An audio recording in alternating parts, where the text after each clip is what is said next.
Hello बच्चों, आज हम लोग डीएनए फिंगरप्रिंटिंग टॉपिक को पढ़ेंगे और देखेंगे कैसे होता है, क्या क्या होता है।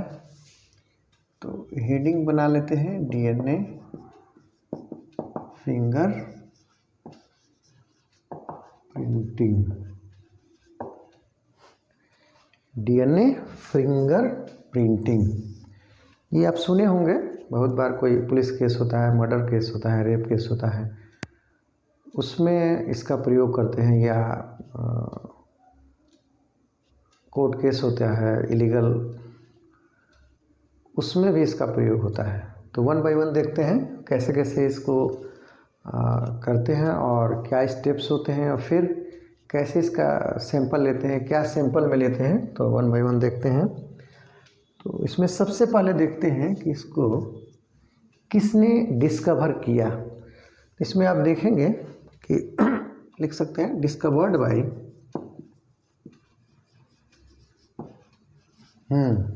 ये ना 1984 में सर 1984 में एलेक जेफरी करके थे,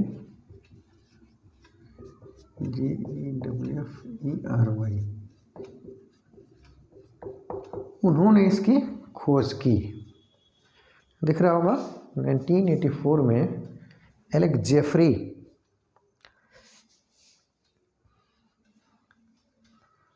और ये जो थे ये यूके के थे, यूनाइटेड किंगडम। ये भी क्वेश्चनेबल है, क्वेश्चन आ सकते हैं इस पर। ये देखेंगे, ये ऐसे सिंपल नहीं हो सकता है। ये प्रोसीजर सारे लैब में होते हैं। तो ये इसको लिख सकते हैं DNA fingerprinting is a laboratory. चूँकि लैब में हो रहा है तो लेबोरेटरी टेक्निक लिख सकते हैं, ठीक है ना। और अच्छा लैब होना चाहिए तब ये टेस्ट होता है। और इसमें देखेंगे कि ये ऐसा टेक्निक या ऐसा मेथड होता है, नोट कर लेंगे। फिंगरप्रिंटिंग इज ए मेथड, मतलब ऐसा इसको करने का मेथड होता है जो आइडेंटिफाई करता है। Method use to identify. क्या आइडेंटिफाई करेगा? जैसे कोई मर्डर केस हुआ, किसी ने मारा, फिर कोई रेप केस हुआ, या कोई इलीगल किसी का सन है या कोई डॉटर है, तो उसको कैसे आइडेंटिफाई करते हैं? तो उसके डीएनए को एक्सट्रैक्ट करते हैं, लेते हैं, फिर उसको उससे मैच कराते हैं। तो वैसे देखते हैं, इसीलिए आइडेंटिफाई वर्ड यूज किया गया है। Identify N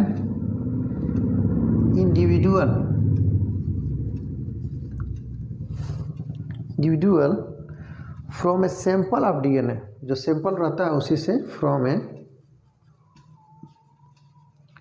sample of DNA. अब ये जो सैंपल ऑफ डीएनए है वो कहीं से हो सकता है। जैसे सैंपलिंग आप किसी चीज़ का कहीं से कर सकते हैं। जैसे स्पिट है, स्पिट हो गया, ब्लड हो गया, सीमेन हो गया, बक्कल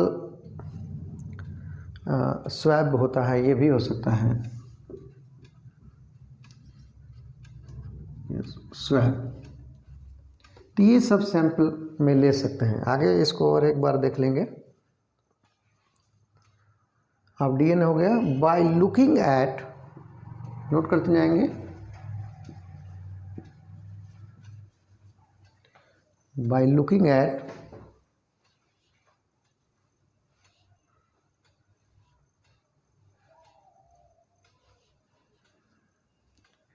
यूनिक पैटर्न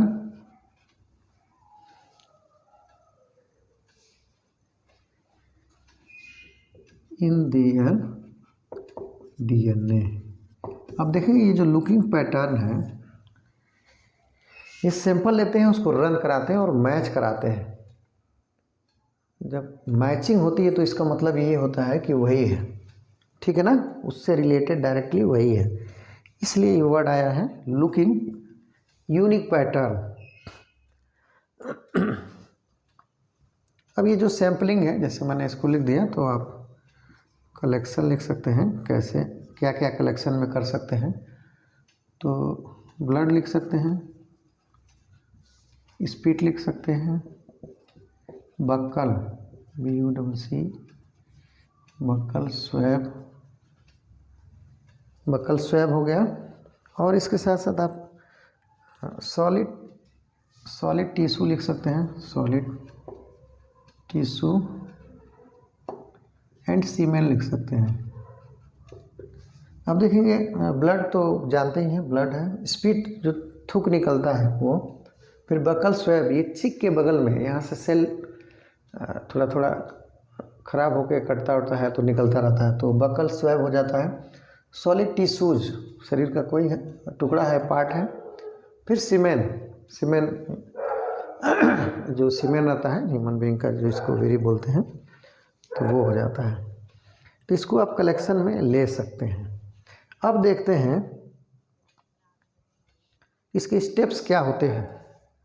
तो स्टेप्स नोट कर लेते हैं सिंपल वे में। स्टेप्स एज पहला इसमें देख लेते हैं, इसमें आइसोलेशन ऑफ DNA हो जाता है। फिर दूसरा स्टेप जो होता है, दिख रहा होगा, दूसरा स्टेप आपका क्या हो जाएगा, पहला आइसोलेशन मतलब आइसोलेट किया DNA फ्रॉम, ये कलेक्शन जो किए हैं यहाँ से ले सकते हैं, जैसे ब्लड है, स्पीट है, बकल स्वैब है, सॉलिड टिश्यूज हैं, इस टाइप से। दूसरा डाइजेशन ऑफ DNA, जो आइसोलेट करेंगे उसको डाइजेस्ट करेंगे, डाइजेशन इम्प्योरिटी हटाना, डाइजेशन ऑफ DNA। अब किससे डाइजेस्ट करेंगे, बाय रेस्ट्रिक्शन इंडोन्यूक्लियेज, ये एंजाइम होता है, इससे डाइजेस्ट करते हैं, इसको भी याद रखेंगे, digestion of DNA by restriction endonuclease. और तीसरा है सेपरेशन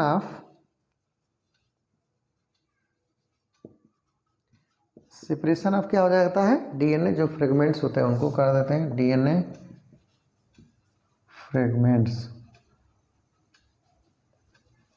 ठीक बच्चों, DNA फ्रेगमेंट्स बाय कैसे करेंगे, एक सुने होंगे इलेक्ट्रोफोरेसिस चलाते हैं, जेल रन कराते हैं बाय इलेक्ट्रोफोरेसिस,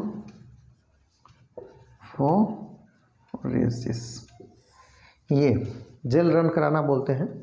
तो उसमें सैंपल को डालते हैं, रन कराएंगे तो पैटर्न डेवलप होते हैं, जैसे आप देखेंगे, जैसे मान लीजिए A है, B है, C है, तो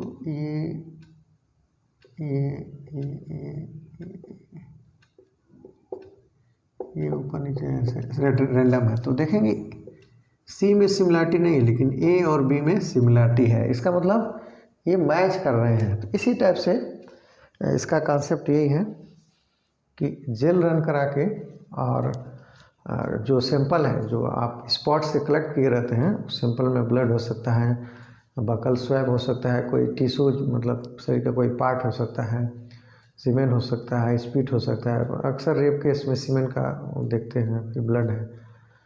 फिर उसको उसमें से DNA आइसोलेट करेंगे, साफ आइसोलेट करेंगे, फिर उसको डाइजेस्ट करेंगे रेस्ट्रिक्शन इंडोन्यूक्लियेज से। फिर नेक्स्ट प्रोसेस है कि उसको जेल रन कराएंगे। इस प्रकार से जो पैटर्न डेवलप होते हैं उसके अनुसार आप आइडेंटिफाई कर सकते हैं कि ये क्या है, केस का जो अपराधी है वो कौन हो सकता है। ऐसे बहुत सारे मैटर होते हैं, आप न्यूज़पेपर में या टेलीविज़न में बहुत सारे ऐसे केस देखते हैं जो इससे प्रूव हुए हैं, और ये एग्जैक्टली बहुत ही अच्छा टेक्निक है और साइंटिफिक है। ठीक है बच्चों, तो इसमें देख लेंगे, सब समझ में आ गया होगा, कुछ है नहीं, बहुत टफ नहीं है, बस इतना ही जाने इसका बेसिक कॉन्सेप्ट क्या है कि DNA फिंगरप्रिंटिंग से बहुत सारे केस को सॉल्व किया गया है और किया जा रहा है, और ये एक लैबोरेटरी टेक्निक है, लैब में ही होती है। और सबसे पहले इसकी खोज एलेक्स जेफरी ने 1854 यूके के थे उन्होंने किया। और इसमें आइडेंटिफाई करते हैं किसी इंडिविजुअल को किसी सैंपल के बेस पे कि वो कौन हो सकता है।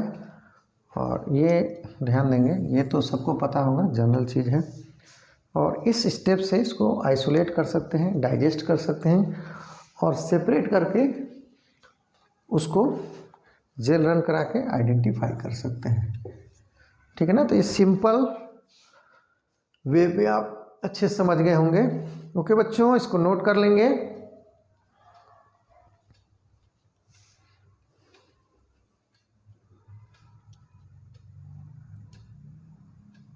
और ये जो होता है वो न्यूक्लियोटाइड सीक्वेंस के बेस पे ही होता है। ये जो सीक्वेंस आती हैं, पैटर्न बनते हैं, वो न्यूक्लियोटाइड सीक्वेंस के बेस पे ये आइडेंटिफाई होता है। बहुत सिमिलरिटी है तो इसका मतलब बहुत क्लोज है, और अगर जो डाइसिमिलर है, सिमिलरिटी नहीं पैटर्न में आ रहा तो इसका मतलब वो नहीं है। ठीक है, तो इस प्रकार से इसको देख लेते हैं। ओके बच्चों।